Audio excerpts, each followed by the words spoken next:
لو حسيت فجأة إنك ما بقيتش تزعل ولا تبكي بعد أول صدمة، فده مش معناه إنك قويت، ده معناه حاجة تانية خالص.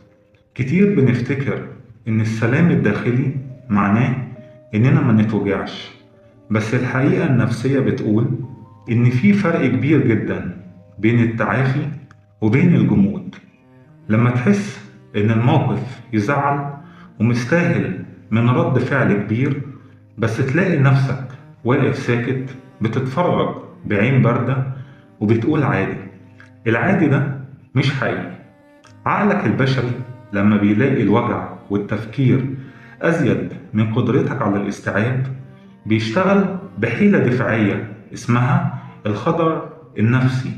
بيعمل العقل حركة زي فصل السكينة عن كهربة البيت، بيطفي مشاعرك مؤقتا عشان يحميك من الانهيار. انت مش شخص قاسي ولا بقيت شخص بلا قلب، انت بس استهلكت كل طاقتك في العتاب والزعل في تجارب سابقة.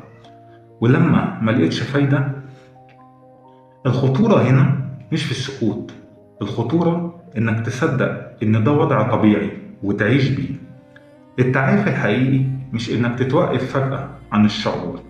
التعافي هو إنك ترجع تشعر وتفرح وتحزن، بس وإنت عارف تحمي نفسك وتعمل ليها حدود. لو حسيت بكده مؤخرا، خد نفس عميق واعذر نفسك. أنت مش متغير، أنت بس محتاج لأمان.